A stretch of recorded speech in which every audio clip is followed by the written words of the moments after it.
Welcome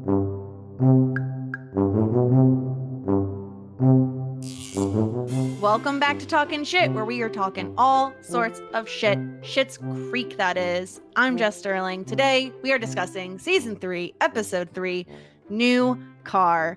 And I'm pleased to welcome in someone who was snatched from their crib by Russian mobsters. Stuart, how are you? I'm from London. What? What? I'm not even waiting. What was it? What was that accent? It was everything. Catherine That's what it O'Hara was. is on my hit list because that was horrendously funny. And of Yes. course, we are not alone. We are joined by someone who, after this podcast, has to go give flea medicine to someone's cat. Chappelle, how are you? Say hi to the cat for me is my favorite quote of the entire series. Because I said, oh, I am Well then. so happy. So happy this happened. I know you mentioned it on last week's podcast, but I have demanded this episode since the moment I heard of the concept of this podcast. It's all I want to talk about. I can retire after this. It's my favorite episode of the series. I'm so happy to be here. I'm so excited. This has been a long-awaited episode, most specifically because of Moira's accent work. Stuart, I just need to ask you. So was she channeling Cockney? Is that what this was supposed to be? It felt almost You like say that like it was recognizable. I guess Like the audacity. it was like Dick Van Dyke and Mary Poppins meets like Angela Lansbury as Mrs. Potts in Beauty and the Beast, combined with Angela Lansbury in like Sweeney Todd. Like all these really stereotypical theatre accents just mashed together into one that it made it so unrecognizable. I guess Cockney in a way, but I mean it's marvelous, and I love her to pieces. You're being way too hard on her. She was practically homeless throughout the entire episode. That's what I have to part with. Yeah, when I approached Stuart about podcasting about this episode, he said that he was excited beyond compare. Yes, especially with this being our first ever purchase of an automobile. Automobile. excited beyond compare.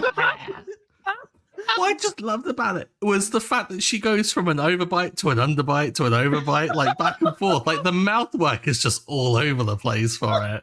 Yeah, the walk. Oh, the walk. Finger on Yes. The walk.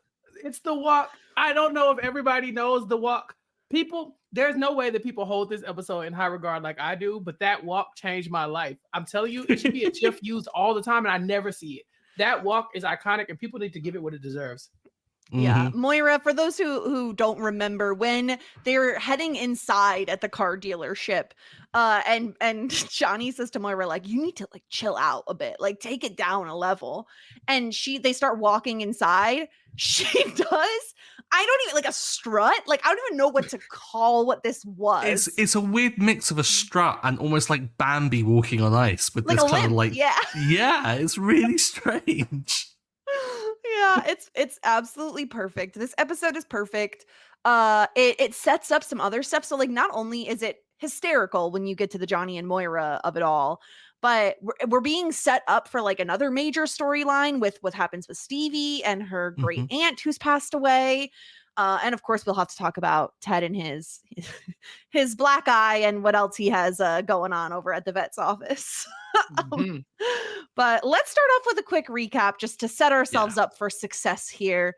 Johnny wants a car, and he has a presentation and a spreadsheet, which if you don't think that brought Johnny up in my books, you're delusional. And of course, he can't even get to those things because the Roses immediately criticize all of the cars that he selected and fight over who theoretically will get the car on Saturday and Friday and all the other days of the week.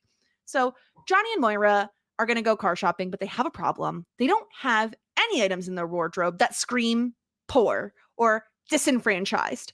So Johnny, in his infinite wisdom, goes to Roland for help. And Moira seemingly just picks things out of David's closet. and she channels an old character from Sunrise Bay and pretends to be a homeless woman from England, question mark. Practically. Either way, either way, they secure a car that is just over their budget at £1,000, love. Oh, God. Meanwhile, David helps Stevie with arrangements for her now deceased aunt. Stevie is terrified of becoming her aunt who died old and alone. And of course, her aunt also left her the motel, which is huge. Ted comes into work with a black eye, which Alexis thinks is a sex-related injury. And it turns out Ted actually got headbutted by a goat, but he is dating a 42-year-old patient's owner, I guess technically. Very saucy. And that's what happened this week on Schitt's Creek, Stuart. There is so much to cover here. Yes. Like there's so much happened in this episode. Like we've been talking about how previously it was quite plot light. Typically we were getting like 3 plot points. We had like some solid plots here, but like lots of things happening within them, which is really good. But the thing I want to start with is you talked about Johnny's presentation at the beginning, Jess, and the roses jumping on them, on him, and kind of not really allowing him to get out. Were you a little triggered by this? Because Yes! confession for many of the listeners who may not know, I had never watched Survivor until this year. And Jess put together these presentations when we did a curated watch of Survivor for like the seasons I didn't need to really watch. And they were great events. People like jumped in. But the criticism that was leveled out of nowhere of, why did you skip this one? Why haven't you included this? And jumping on the presentation. And I could just feel Jess through the internet, just rage building and bubbling and stuff. So I just wanted to ask that, was that triggering for you? And are you okay? It very much was. Here's the thing, Chappelle. Johnny spent time printing out like Really sad hypothetical printouts. cars. Really Yeah. sad printouts. Sad Mhm. printouts. He had a spreadsheet. Like he was ready to go. And they didn't even give him the time of day. It's just, oh no, I want the car now. Oh, and these look ugly. And also, do they sell boats on this website? Like no one is paying attention to what he's doing. And he put in all this time and effort only for like the whole family to ruin his presentation and then Moira to completely sidetrack and derail the actual buying of the car. Poor Johnny is where I stand, Chappelle.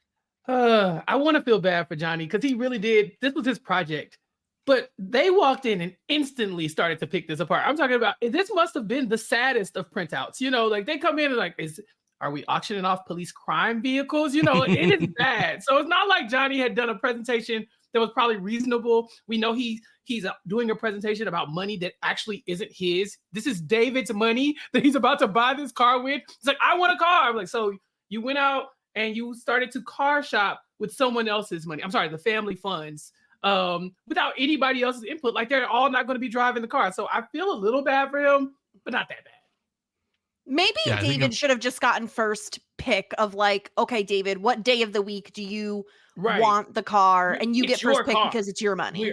Yeah, it's your car. We're all using your car. I don't think, Right. you know, saying it's the family's car makes anybody feel any better except for Johnny. Mhm. Yeah. And what's really funny is that I think David could get a pass for like being critical of everything. Moira and Alexis, okay, they deserve it. But David's face when he refers to it as the family fund is just like, really? Like, and I'm seeing a lot of this from David of just, I'm going to let that pass, but I'm going to acknowledge it in my face. Like, just, yeah. He's so good. It's not the family fund. It's David's money. And you're meant to be saving it. And guess what you budgeted? $4,000. And you know what you spent? You know what you spent? £6,000, love. £1,000, love. Mhm. Oh, God. Which is crazy. David is the breadwinner of the family, and no one's acting like it. But I will say this: whatever criticism people have for David, look at him. This is so selfless of someone who's always had a bunch of money, who's never had to work really. Like he's going in and he's like he's taking these statements and a lot better than I would. If I told somebody you could have $4,000 and they took $6,000 and we have basically $6,000 to our name, I would be livid. And so I think the world of David in this story, and also just this arc of him working and starting to kind of like get it out the mud. I really start to like David as one of my favorite characters in season 3. It's a really good point, especially when we find out, Stuart, that like Moira talked them up. Like they were gonna give them a better deal, but she's Dog. like, you can't put a price on dignity. You really your can't, outfit? though. Oh, wow. That's the Yeah. thing. I did see a little of myself in Moira in that moment, because I get that with the whole thing of pride. Like, someone's trying to, like, insinuate that you can't afford something. And generally, I'm usually appreciative of discounts and things. But the moment I feel like I'm a bit of a charity case, my pride will take over, and I'll be like, nope, even if that will put me in financial ruin, I'm not going to accept that. I will pay for it. And it's terrible. It's a really bad habit. More so, like, I can think it's more understandable for her coming from where she has come from, and like these two fans coming to her and being like, oh, we can like definitely give you the discount. But knowing their situation and knowing they're spending David's money, poor form from Moira. Like, you can act, but you can't act for that. Why? Well, and it's really a bad choice to not like, she creates a backstory, but she's really just pulling a storyline from a soap opera she starred in. And as a character, she played like, you have to imagine someone's gonna like catch on to that, possibly, especially when it is Chappelle. This is a classic soap opera storyline of a twin snatched by Russian mobsters because of how beautiful she was and going on the human black market, and no one wanted the twin despite the fact that they're identical. It was 3 minutes later. She wasn't born until 3 minutes later, so they couldn't get the other identical twin. This was Moira's ideal of a humble backstory, which will disabuse this man of any notion that they're too patrician. That's what she said.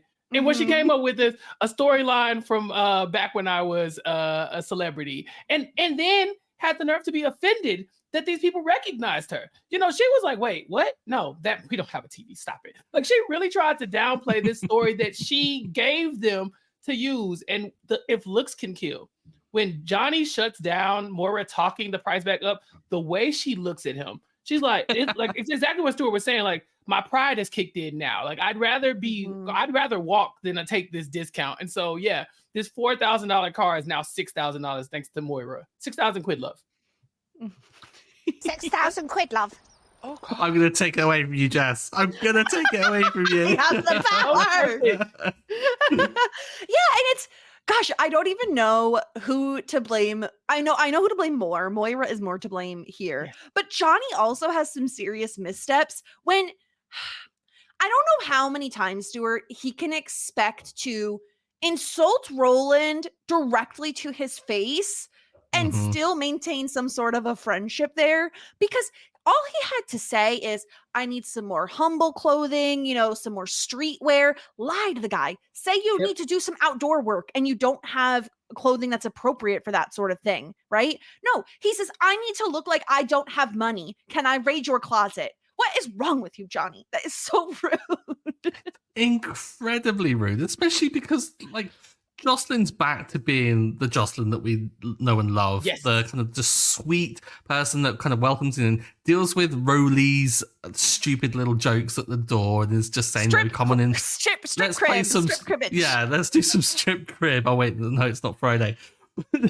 Like, and yet he goes in and just insults them. It's so rude, and I just want to kind of backhand Johnny, but I do wonder if maybe he did go in with a plan to not be rude, but then Roland's little like kind of door slamming threw him off his game, and then he kind of gets a bit flustered. I don't know, he seems like maybe he's someone that when he doesn't have his pitch prepared properly in the right way and stuff, he does kind of go off the rails.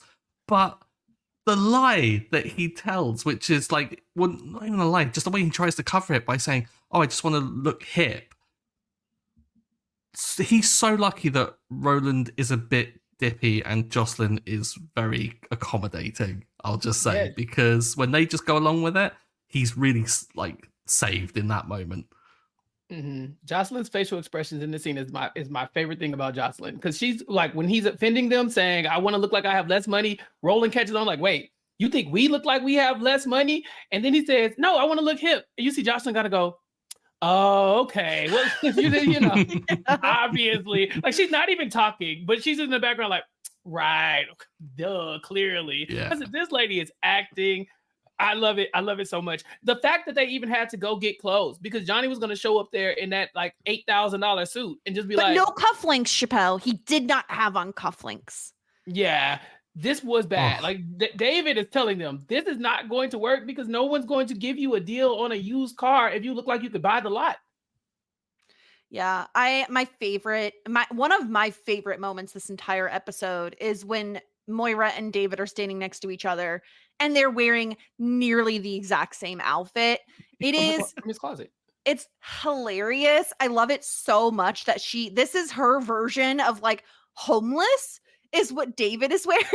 Yeah. He says you can't put a price on dignity, and he says, tell that to your outfit. And he said, well, we're dressed identically, so look at This is your that. outfit. Yeah.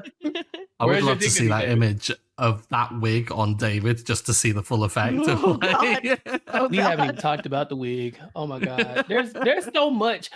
My biggest critique about this episode is that it feels like it's too short because it was every Mhm. scene feels like it mattered and it was hilarious. Like I can't think of one thing in there where I was like, yeah, I didn't really need to see that. Every second was so good and it's jam packed. Like we could talk about each scene for like 20 minutes. Yeah. Mhm. There's so much good here. Like the fact that she doesn't warn Johnny that she is going full like method and coming up with this crazy backstory that he's expected to back. Like, despite the fact that he doesn't know what she's gonna say. Like she insinuates they're homeless, that they're cold, that he is a retired tennis pro Mhm. from some resort. Like, it'll be nice to get off the streets. Like, For what? what? It's all just so much. And my favorite is when where are you two from? And Johnny, I've been wondering that myself. He has no idea what she's gonna say.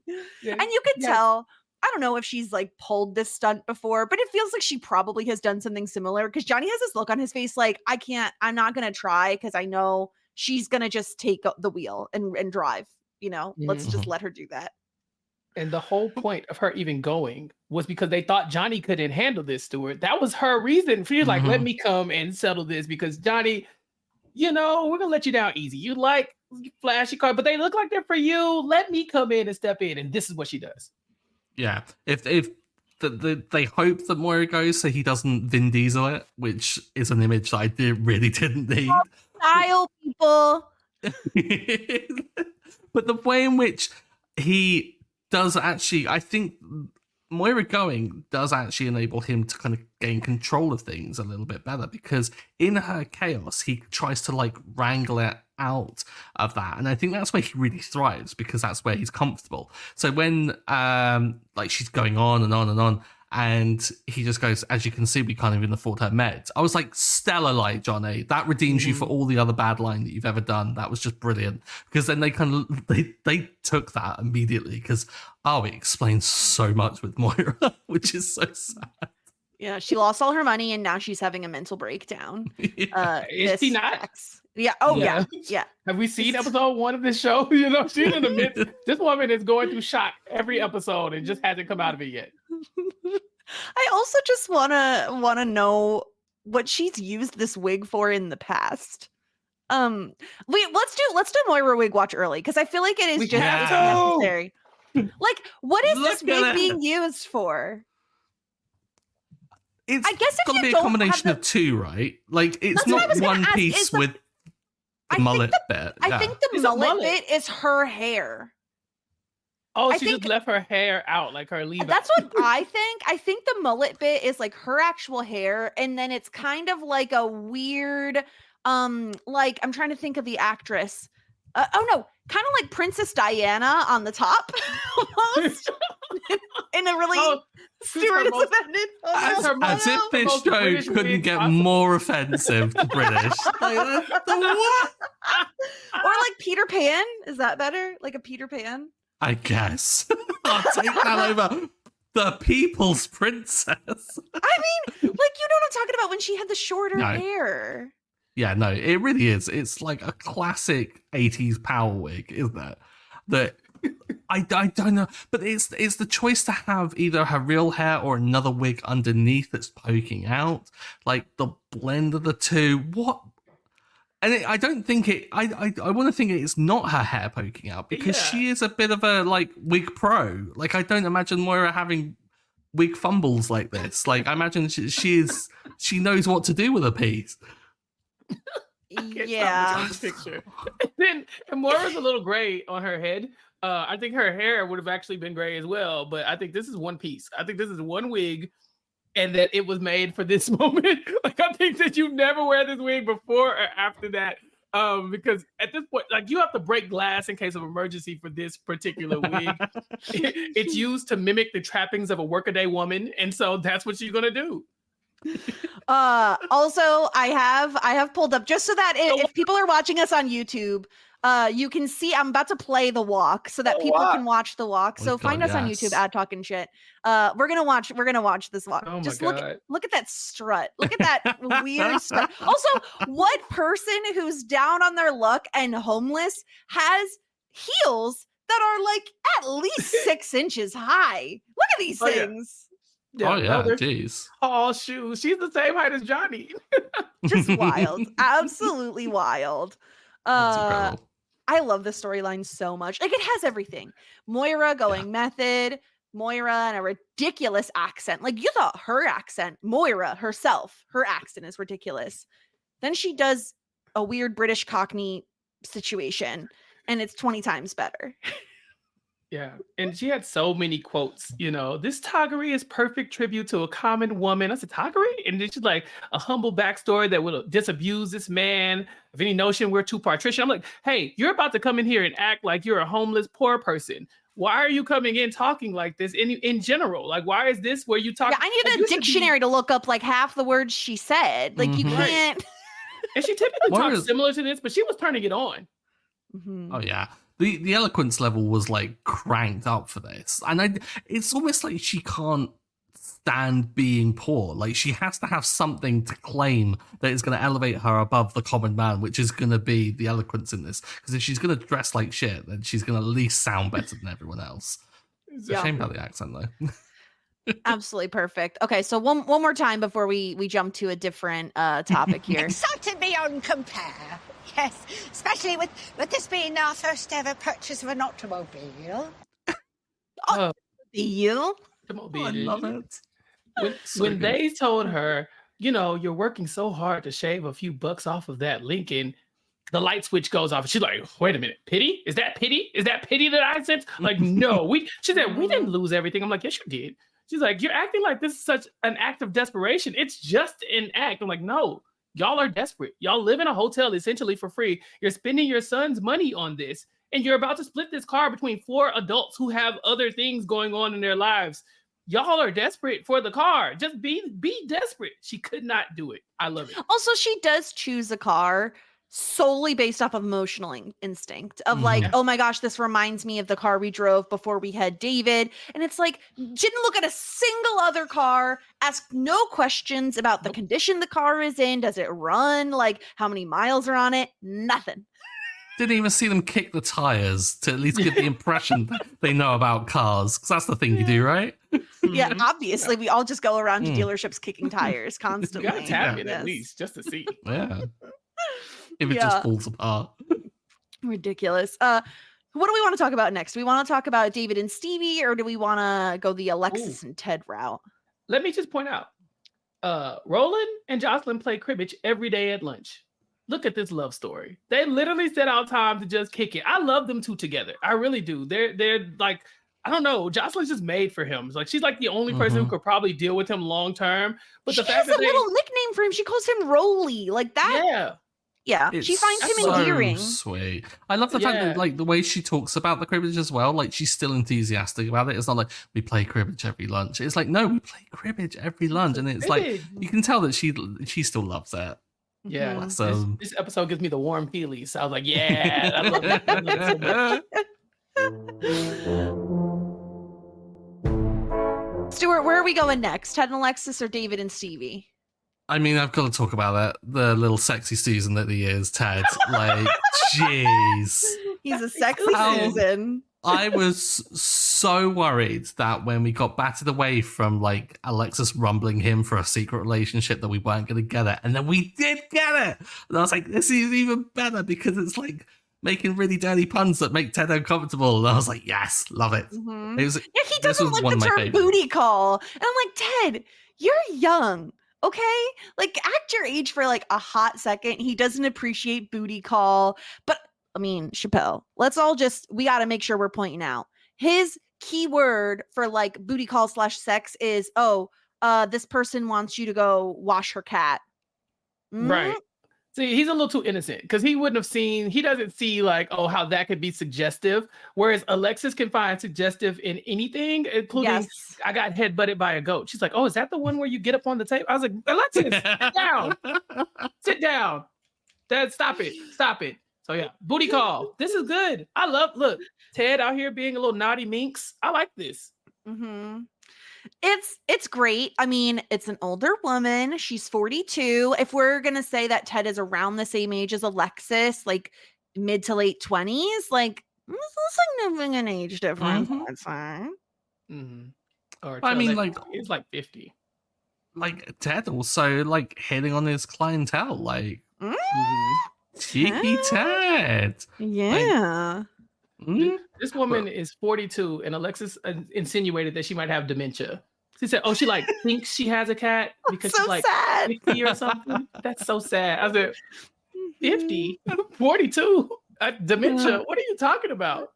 Say hi to her cat for me. It's so funny. I love Alexis getting excited about this for Ted. It's so funny because she's so bothered. She needs to know why he has the black eye. Like, oh my God, Ted, do you owe someone money? Like, what's going on? Did you get in a bar fight? Like, do you know this man, Alexis? Do you think these are the reasons you would have? No, it's more likely that Ted fell and like hit his eye on a doorknob than it is that he owes someone money. You know, I love it so much. And her admission is also very confusing where she says she makes an admission that like sometimes I take the meds because they help me like concentrate or something or give me energy. I'm like, what kind of pet pills is she taking? What's she stealing good and taking? Yeah, the good one. I was Like she's probably rifling through. She's having a little bit like micro dosing at work, seeing what they all are. Yeah. Like Alexis is having fun. She said, I know they're for the animals, but sometimes I take a few just to keep me concentrated. I was like, is these horse tranquilizers? Like, what does he have in there that she's microdosing? Alexis could be doing anything. Yeah. Also, her excuse for being late, the foot traffic was so heavy. Yeah. It's just the best Alexis excuse ever. Like, really? There's like heavy foot you were in a line to get to work? Okay. Oh. It's Schitt's Creek. Where were you walking from? You know what I'm saying? It's so funny. I love it. I love sexy Susan. I love everything about this storyline because it's just, especially Alexis when she's asking about like, oh, is headbutted by a goat when you do this, and she like makes the movement, and he's like, please stop, please stop. What is she? She asked him if he was having an adventurous rendezvous with an apple-cheeked farm woman, and I said, "What? This is Moira's daughter. Moira's daughter showed up." Yeah, Absolutely is. it's perfect. I just love the fact that this is like what we would normally consider like the third story, like the throwaway that they go to for things, and yet they just rinse it for every joke possible, and also like tell more about this world. Like the fact that we're getting Alexis and Ted, their relationship building as a good friendship where she can kind of like just poke him and like tease him a little bit about his relationship, and he's kind of unwinding a little bit and getting out of boss mode, getting out of ex-boyfriend mode, and being able to kind of take it. I think this is just wonderful to see. But those sunglasses, do we really think that Ted owns those sunglasses? Or are those from like a costume or something? No. Here's the thing, Stuart. I know exactly what happened, okay? Ted bought a motorcycle, He did. okay? And he was like, I now need sunglasses that go with a motorcycle. In come the aviators. He looks hot. They look great. Have we seen him on the motorcycle since? No, I don't think No. so. I think I it's wonder like if that first one. Yeah. Yeah. For his Are we grand ever entrance. gonna see it? Like, I don't What do think- you did he think? just write it in? Did he hire it? I don't know. Ted, what do you, or excuse me, Stuart, what do you think about Ted's new relationship here? You think we're gonna meet this what's her name? Howard? Something Howard? Heather Warner. Heather Warner. Yeah. I don't know where I got Howard from, but do you just think we're like gonna meet think her? her name is Howard, you know? Because you're like, Mhm. it's So sad. so sad. I'm so old. So sad. I part of me definitely does want to meet her because I think like that whole dynamic with Tallahassee and Alexis was a bit of a vibe, and I wouldn't mind kind of rehashing that kind of ground again. But then equally, I don't know if I can get over the awkwardness of someone who is asking Ted to wash her cat turn up. Like there's something of just that's what I'll always think about whenever she's on screen. Is just, yeah, you asked him to wash your cat. Yeah. Mm-hmm. I don't know. She wanted him to drop off the flea shampoo, and that made it even worse to me. Like, it's not only just Yeah. washing the cat, but it's like it's infected. You know, like the cat has an infestation. The cat My cat has fleas. My cat has fleas. That's the code name. Like, hey, Yeah. Someone called and said their cat has fleas. I'm on the way. Could have been a cuter code. Yeah. I think that's a little messed up. Yeah. Like my cat. No, not my cat needs a trim. That's Nope. not good either. Just don't say cat. Just say something. My cat's been purring a lot lately. purring. Maybe that. That doesn't cat's seem in like heat. that's a vet's problem. My cat's in heat. My cat's Yeah, in that's heat. the My one. cat's Yeah. in heat. We found it. Yes. Okay. Perfect. I love this. Needs I a love the trim. storyline. It's not good. It's not good. So anyway, anything else about the Ted storyline here? Also, we do believe him when he says that it was a goat that injured him, right? I mean, I I don't know. guess. Because It's we also know now he's- disappointing. Yeah, it's disappointing that it's not a little sexcapade. Like, I did kind of like that idea of like Ted having a secret kind of little bit of almost like maybe post Alexis graduation in the bedroom of just, okay, I'm going to get a bit more adventurous. But I mean, getting headbutted by a goat is it is what it is. I can't really kind of like, I don't think he would lie about that unless he had to. Like, he knew the game was up. I think Alexis like had him read and would have targeted in on it if it was anything but. Yeah. I don't know. I wouldn't write it off. Like, we don't have any proof that it wasn't sex related. It's just like that was like his first lie. Like, oh yeah, headbutted by the goat. And then when the flea shampoo thing happened, it's almost like she forced his hand because for some reason she normally doesn't do stuff like this, but she's actually going to be his assistant and drop off the flea shampoo. She said that with her whole chest. Like, Ted, I know I normally don't do things like this, but I'm actually going to go and make a delivery. I thought you worked here. That's after hours business. She doesn't have time Yeah. for that. Plus, the foot traffic is so heavy on the way home. Foot traffic. Oh my god. A lot of it. Let's talk about David and Stevie. Stevie's great aunt dies, and we get the vibe that Stevie and her had a lot in common, and that she also worked the front desk. She was a bit of a loner. And Stevie is now terrified that she is going to become her great aunt, who has also left her the motel. She doesn't seem to have any other relatives that are not incarcerated or dead. So the great aunt definitely is dead. This isn't a bit that we're just going along with. Like, no. This scene, Stuart, went the perfect length. You know what I'm saying? Like that back and forth where it's like, oh, that was awkward. Ooh, that's still awkward. Oh, that's even more awkward. David, stop talking. David, stop. David, just leave. And then he finally like, I'm just gonna go. And then he bows and leaves. And I was done.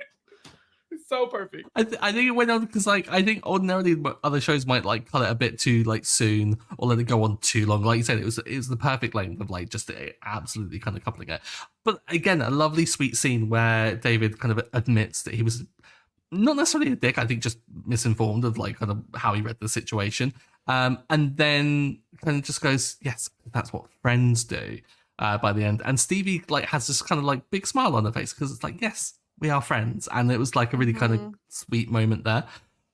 The whole motel though being left to Stevie, wild. I Very had delayed, yeah. no clue anything like this was coming. I was like, because when someone visited, I was like, oh, is Stevie about to get a load of money? Is she about to be like the rich one in this dynamic? And I guess in a way she kind of is, but it's more asset rich than cash rich because the motel getting to Stevie, I think this is going to lead to some fun stuff of, I don't know whether maybe they're going to do it up. Maybe they're going to collab. I don't know. This is theory time, which comes later. But maybe like the money could get invested in the motel. I don't know. Yeah, I'm thinking. Oh, like a way too much. David and Stevie collab. Yeah, Mm-hmm. and that could be Yeah. David's new job. I mean, at the very least, we're getting more from Stevie this season. It's obvious that like Yes. this isn't the end of that thread, so we're at least going to continue with that. Makes me so happy. I've missed David and Stevie in scenes together. Like in season 2, we talked a lot about how that felt like it was kind of missing. And them at the funeral home, man, I don't know how you're supposed to react to someone saying, we don't know where your deceased's ashes are. It's possible they got mixed up. Oh, by the way, they were on top of the microwave. Sir? Yeah. Sir, is With there the coffee is there whitener. is there ashes in my cup of coffee? Excuse me? He said, well, what have Uh, we been using? You know? Oh, Horrible. grim. Also, her picking up the shipping tube as like an urn is just so funny and pure because I feel like I would maybe make that mistake. You know, you're looking and you're like, oh, I'll take the cheapest one. And they're like, actually, Yeah. that's not an urn. That's just like a cardboard box. And you're like, okay, well, I said what I said. Now put the ashes in the box and hand them over. Thank you. Stuart brought up such a big point that even as many times as I've seen this episode, and I've seen this episode a lot, this is like one of my comfort episodes of television.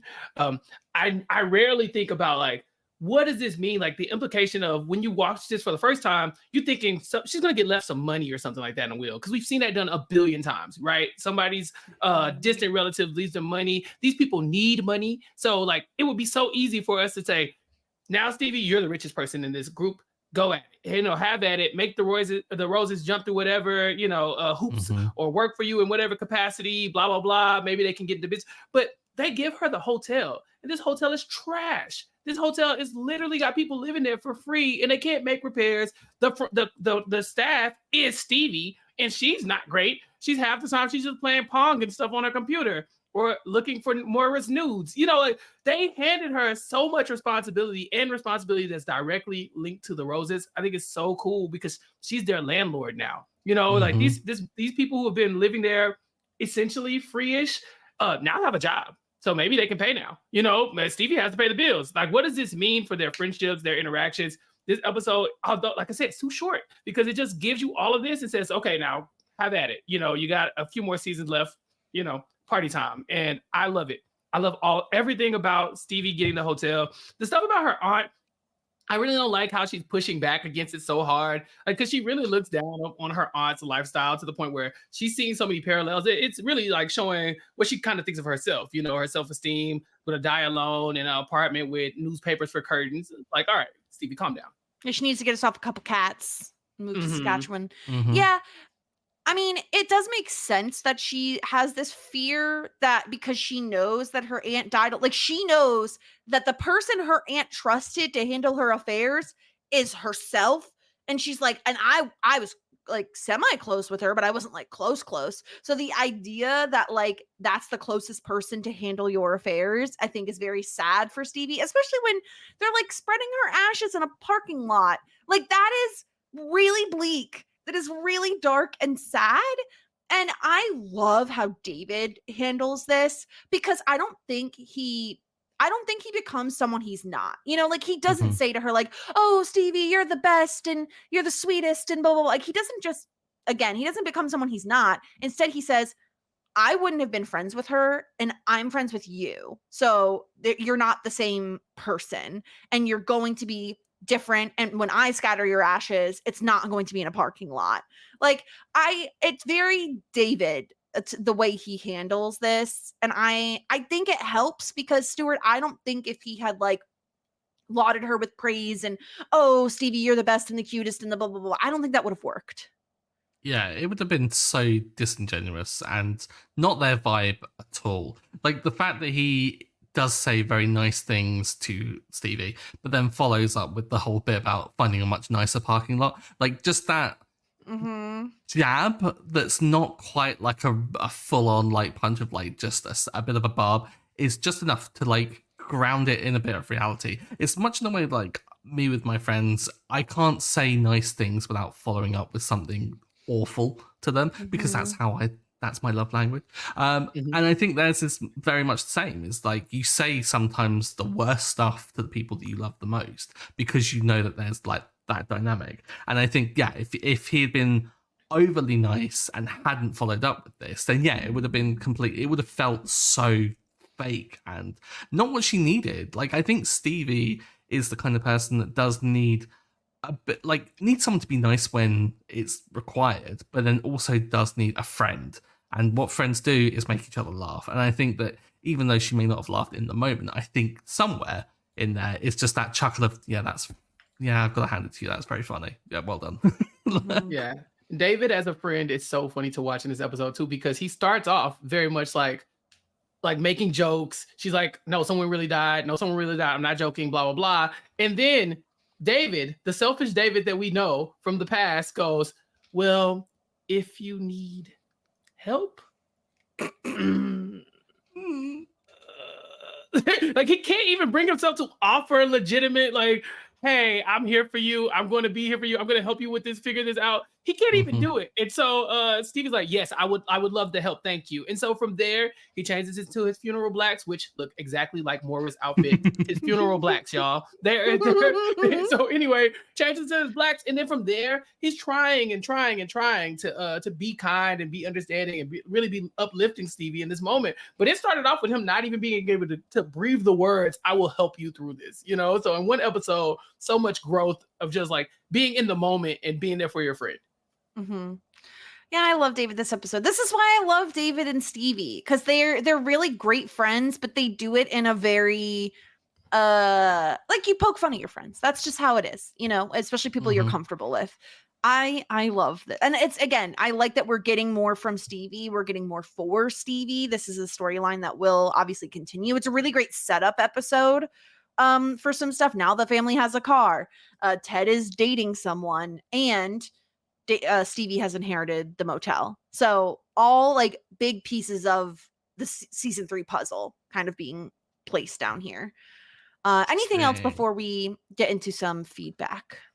The one thing I wanted to point out was that I didn't realize that there was an upstairs to the motel until this episode. I think this is the first time I've noticed that there are stairs. Yeah, that she was coming down the stairs. Yeah, she came down the stairs. I was like, where is she coming from? Like this, I feel like this set has grown. Well, clearly, yeah. But yeah, I didn't realize that, which makes me think that it's even more responsibility to deal with. Like, there's so many more rooms. I can see how much slacking off Stevie is doing, playing Pong and doing everything but her job. It's different when you're the owner. Yeah, can't be playing solitaire when you're the owner. Yeah. You gotta pay people to do that for you. Exactly. Yeah. All right, let's get into some feedback. We did hear from Trish, who says, Stuart, I hope you were as offended as I was on your behalf at that accent. There are lots of great moments in this.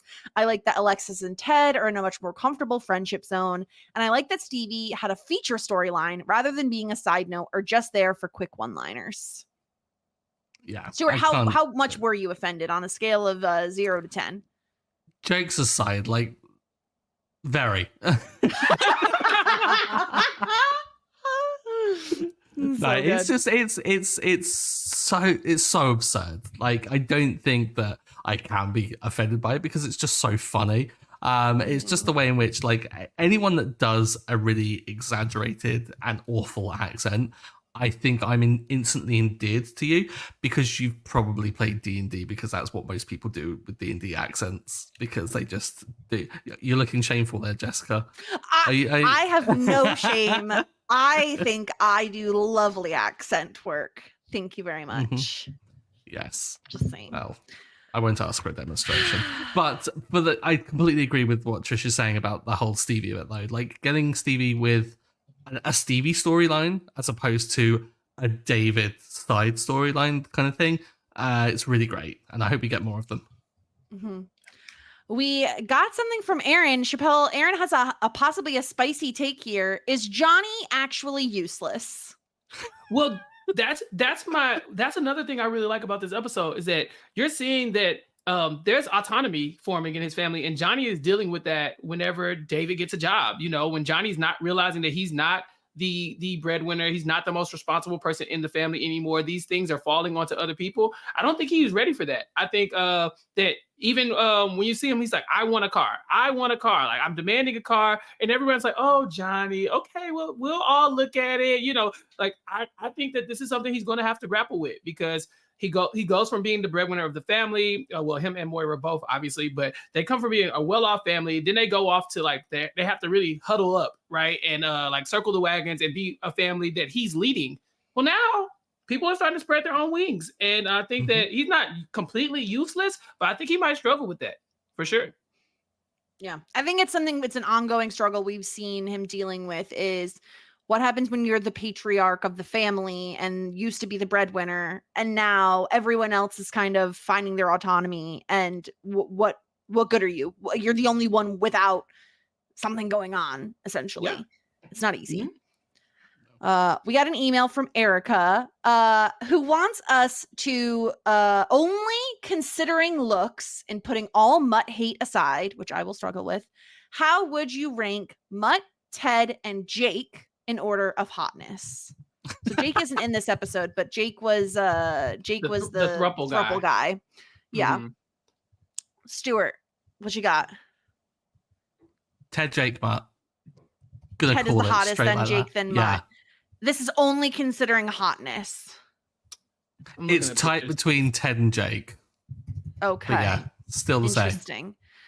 And this is Mutt with or without beard is last. I guess it doesn't really matter. If with beard, but without beard, I think like the gap between them, massive. Yeah.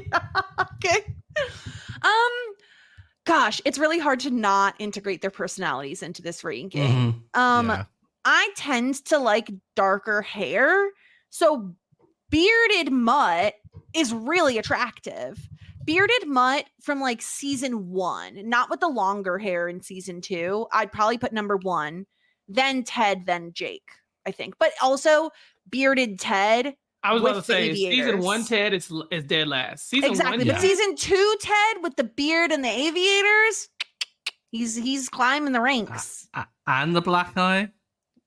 And the black eye, yes, of course, obviously. Looks like he got a bar fight. Yeah. What about you, Chappelle? I don't know. I don't really know the Jake character from plenty of other things. So I'm looking at pictures of him right now. I think he seems fine. I'm looking.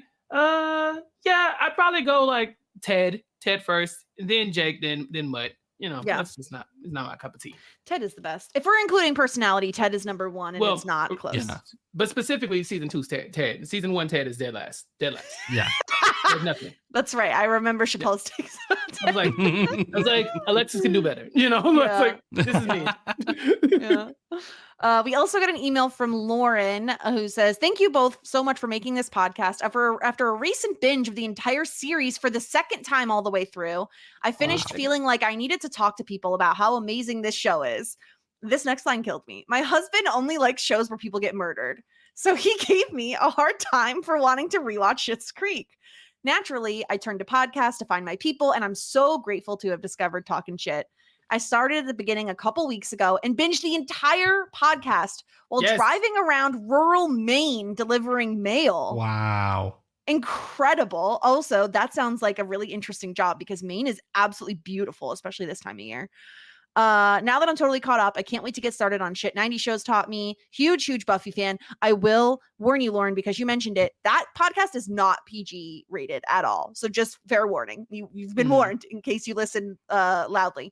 And also, apparently, Lauren is also a massive fan of the Bob Jog, which is incredible. She said, when you mentioned his funny quirk in one of the first episodes, I knew exactly what you meant. Mm-hmm. There are Lauren. Literally dozens of us. Dozens of us! We love Lauren here. Big Lauren fans. Shout out to Lauren. Thank you so much, Lauren, for sending in that email. If you want to send in an email, talking shit at... Oh, wait, no. podcast at talkingshit.com, or you could find us Just got at it. Talking Shit everywhere. All right, let's get into our ratings here. Of course, we do our Simply the Best and the Disgruntled Pelican. Chappelle, let's start with you. Who was simply the best this episode? This is so hard. This is the hardest one. I don't care what anybody says, because Moira was off her rocker, but this episode does not work without her being off her rocker. She makes this episode so good. She's so good. Alexis was fun, and normally I'm really hard on Alexis because I think she's my favorite character. So I try to like, okay, Alexis, you gotta do better. She did steal those treats from Ted, so maybe I could give her a demerit there. She said she just begged me to try one, and I took a few for David too. So maybe there's something there. God, I don't want to put this on Johnny because he got them the car. It was his idea, but oh man, this tough. Johnny Rose, I think it's on you. You were given a budget. You took Moira to the car dealership and you let her get out of control, and then now you spent $2,000 extra of David's money. So I think Johnny's probably my Pelican if I'm thinking about it. Okay. And my best is like, it's Moira. I'm sorry, she cost them all that money, but she is the star of this episode. This is a masterclass in whatever the hell it was. I think that's Moira's tagline, is she's just a masterclass in whatever the hell that was. I loved it. I loved it. Oh, what about you, Stuart? Who are you giving your Simply the Best point to? Again, this is difficult. This is always difficult because there are so many different ways in which we can approach this. Do we go for the person that was the funniest? Do we go for the person that was morally the best? Do we go for the person that was good for plot and push things forward? And I think at times you've got to play it with how you're feeling. Like, I don't think there's any real science to it. We've been harping on the Star Show, so we'll do whatever the hell we like. So I'm going to swing today with who made me laugh the most. So I have to give it to Moira as well. I don't think that this episode is what it is without Moira.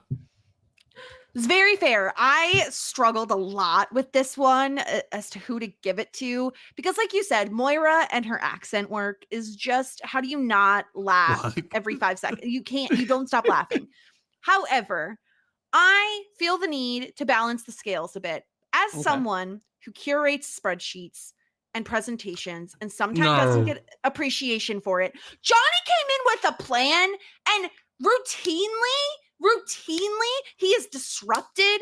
He would have gotten, I feel it in my bones, he would have gotten a good deal at that dealership if not for Moira and her shenanigans. And if he had just gone in with the budget he wanted, with the plan he wanted, maybe he needed to have a talk with David about the outfit he's wearing. But I think Johnny deserves a point here because he still is the one who had the idea to get the car in the first place. It was his idea, but they would have been in a vehicle looking like a ponytail Lothario cruising down to Monte Carlo. Like, you can't just let Johnny go by himself. It's called style, people. Okay? He knows what he's doing.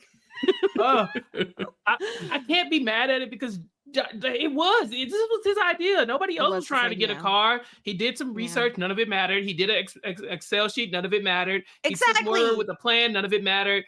I just don't feel comfortable giving him credit for failing so many times. He's just coming in with big Virgo energy, and I appreciate that about him. He's trying to herd cats, which is impossible. Yes. Okay, Disgruntled Pelican, Chappelle. Obviously, we talked about you've given it to Johnny for the reasons you stated. I think so. Stuart, who you feeling Pelican-y about? Yeah, Chappelle, you say you can't be mad at it. I can. Johnny is absolutely getting my LVP, if only to balance out that MVP. Because he went You're a monster. 2,000 quid over budget. 6,000 quid, love. Oh, God. He didn't dress down as well as he could. He insulted Roland and Jocelyn. He did. And he knows his family. He knows what they're like. Why is he preparing this, knowing full well that if they even get a thread of anything to scrutinize or question or ask things or to be judgy about, then they'll do it. So why is he doing this where they live? He should be doing this at the cafe, away from everyone and prying eyes, or he should be doing it at his office. And if No, he doesn't got have kicked that out of anymore. his office. Yeah. And why did he get kicked out of his office? Because he Because of doesn't have a Bob's job and nephew. he's spending his son's money. Well, that's why he had to bring his family in on it. He needed the $4,000. Yeah, he needed the money. He needed the Ugh. money. Behavior. I feel so bad because I love Johnny Rose, but man, it's just like everybody was firing on all I'm gonna tell you cylinders one in this person who's episode. not gonna be happy, and it is my husband. He is gonna be pissed. Why? He listens. He loves Johnny. Johnny's he his loves favorite. Johnny. I love Johnny. I love Johnny's Johnny, the man. best. Well, I don't know who to give mine to. This is the problem because like Moira does terrible things, but also that accent is like funny. you forgive her for anything she's ever done just listening to that. Because I love to like poke fun at Stuart, and it's like she did that for me, you know? Like I was relieved of a job this week. My criticism against Moira in this episode is when they decide that they're going to get a car. Alexa says, "Oh, I'll take it Saturday," and she goes, "Absolutely not." Wait, why? Because she wants it Saturday for whatever reason. But for what? You just shut it down to like the car Yeah. hasn't been purchased. They haven't even found the car. Alexa says, "I want it," and Moira's instantly like, "Nope, not on my watch." Why? Not happening. Yeah. This is hard. It's like I'm not giving it to Ted because he was a sexy little Susan. He David was. is a really good friend. Moira has the accent. I already gave my MVP to Johnny. I'm not LVPing him. Are you supposed to do Alexis, this? How I'm dare not. you? No, stop trying to make me LVP Johnny. As like Alexis like steals some drugs, I guess, and some baked goods some as well. cookies. Yeah. Yeah, I'll give it to Alexis, even though I'm not even feeling that confident about it. I would give it This to is the ridiculous. funeral home, but Burn like the I'm never going to spreadsheet. see those people again. Yeah, that's true. So it's kind of like Yeah, I was useless to going to do it. suggest either them or the dead aunt, because I mean, what's she The going to get? She's dead dead. aunt, she died. Screw Yeah. you, lady, you're dead. She made Stevie sad. How dare she make Stevie sad? That's ridiculous. Okay, let's tier rate the episode now. We have hot shit, full bouquet, love that journey for me, ew David, and shit out of luck. Chappelle, do you have any inklings as to where you think this belongs? As if you don't already know. This is the episode when I heard about this, that the reason why I wanted to come on this podcast, I said, if I can just do that episode, I'm in. This is Mhm. hot shit. This is the hottest shit of them all. You know what I'm saying? Like, I just feel like this is one of the best episodes of the series. I don't know if it's the best one, because I'm definitely got some other ones in mind that are really, really good. But I have no complaints with this. Everybody was so on point. I don't hate anybody that was in this episode at all. Nobody did anything that was egregious. I mean, like, and even if they did, it was hilarious. Like, I'm looking at you, Mhm. Moira. So this is top tier. I don't know. I don't respect anybody who doesn't think this is a top tier episode of the series. On that note, Stuart, what do you think? Well, this Listen, could who's get my awkward. Yeah, gain my disrespect if you want. You know, that's on you. No, absolutely not. I mean, hot shit. If this is anything else, I'd be angry. I'd be actually willing to I fight agree. people. I agree because not only, and obviously I've seen the whole series. I know this is like a setup episode, but it's not just a setup episode. Sometimes you can Mhm. feel that something is like, oh, we're just setting things up for the future, you know? But this is an episode that not only contains like important stuff for going forward, the car, the motel, right? There's a lot happening, but it's also really funny for all three storylines. And not just that, but like it's hysterically funny with Moira and Johnny at the car dealership. So it really is. And it's also like kind of heartwarming when you have the David and Yeah. Stevie stuff. So it kind of ticks all the boxes, really. Mhm. So it's hot shit. I Googled a list. I was like, just like top Schitt's Creek's episode ranked, just to see if people felt the same way. Because I was like, if there's like a top like whatever list and they're not, and this isn't on it, I will be angry. It is on the list, but it's kind of low for my taste. honestly. Yeah. I think they're I could ranking tell. it at- I think I could tell you which couple are probably above it. I They're- feel like yeah, and I still have some in mind that are definitely like, you know, top tier as well. But this one I love. They ranked it 21.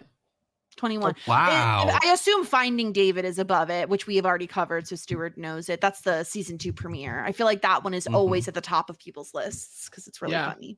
It's definitely on the list, and it is above it. Mhm. Yes, Yeah. I won't say That's where. wild, though. Being as Well- low as that is kind of encouraging in a way, because it means Yeah. there's so much more to come that's really good. But also, I kind of question the judgment there, because this Right, how the do you top this episode? So This good. episode was fantastic. But yeah. Yeah. Mhm. I mean, yeah, just today when I asked Chappelle like how he was feeling about coming on the podcast, he said, Excited beyond compare. Yes, especially with this being our first ever purchase of an automobile. Practically homeless. The beauty of sound bites is that they're a bite, not a meal, Jess. I don't care. I love it so much. I didn't use like any of my other ones yet. Like I could have called out who did I give my point to? Alexis Stop for acting being like a disgruntled pelican. I could have done that and I didn't. I showed restraint. I Anything else we didn't talk about that either of you wanted to touch on today? Just past episodes of this podcast have been great. Y'all are so great. I'm so happy to be here. I remember the last episode, I think Stuart said, "What kind of dog are you raising?" And I put that as like one of my favorite quotes that I've heard because I believe your dog is eating cat shit, Jess. There was a few dogs do.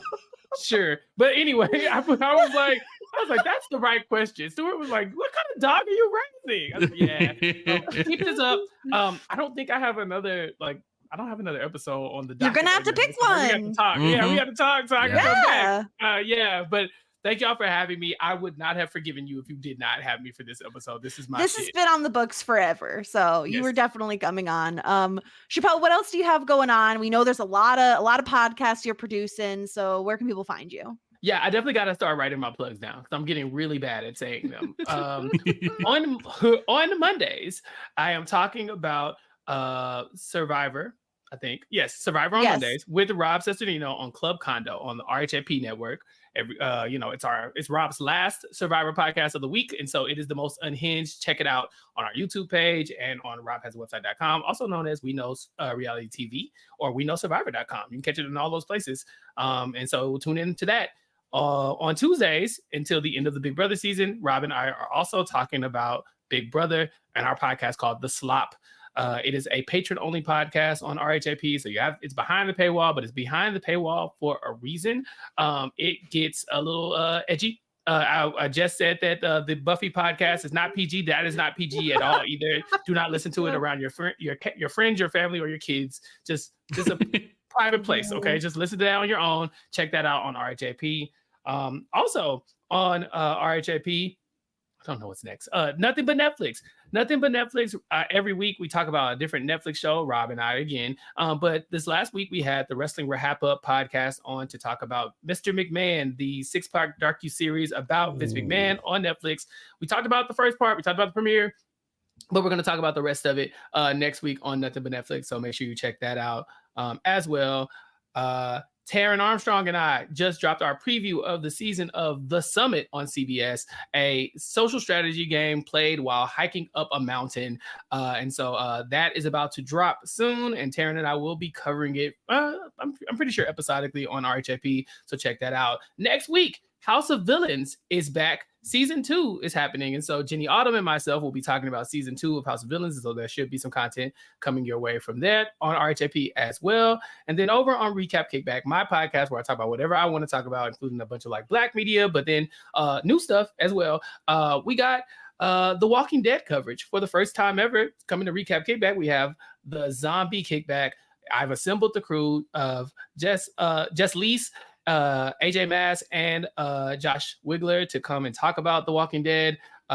This is Walking Dead Daryl Dixon season 2 : The Book of Carol. And so check out our premiere episodes already out, and then subscribe to the podcast at recapkickback.com/subscribe to make sure you keep up with all of our Zombie Kickback nonsense. It'll also be on the We Know Scripted TV feed as well. So definitely subscribe to Recap Kickback, but you can catch it over there too. And also on the Recap Kickback podcast, every week, me and Mari talk about whatever's going on in Black entertainment news. And we had Matt Scott on this week to talk about the first 4 episodes of How to Die Alone on Hulu, starring Natasha Rothwell. It's so good. Check it out. We'll be covering the second 4 episodes next week. And you can follow me on all social media platforms at Recap Kickback. Thank y'all for having me.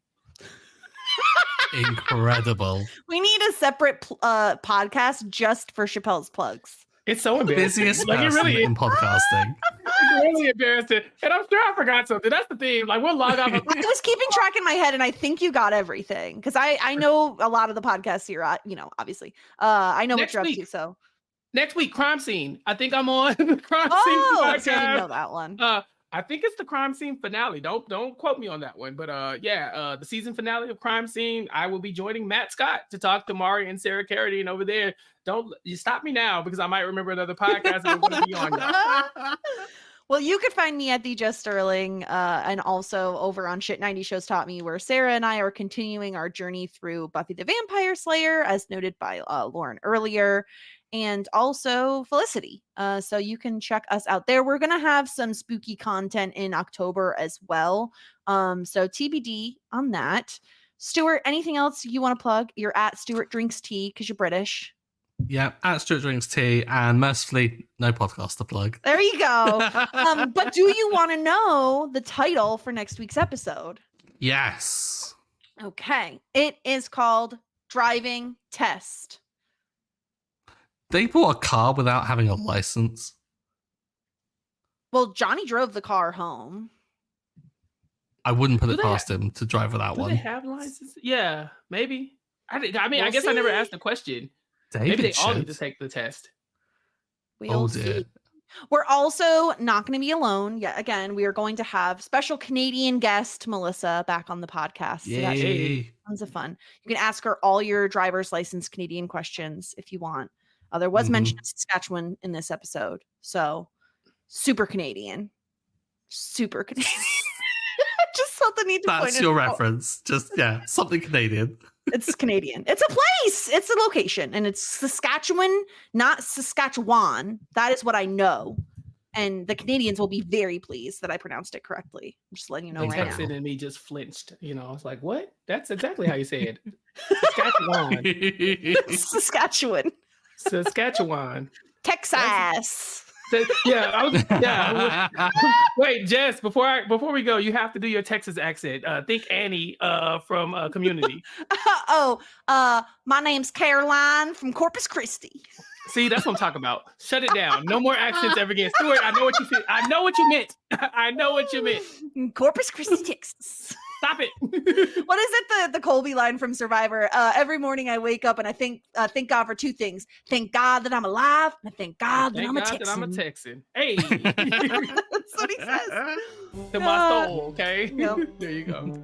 All right. Well, that's all we have for you this week. So until next time, everybody, warmest regards. And best wishes.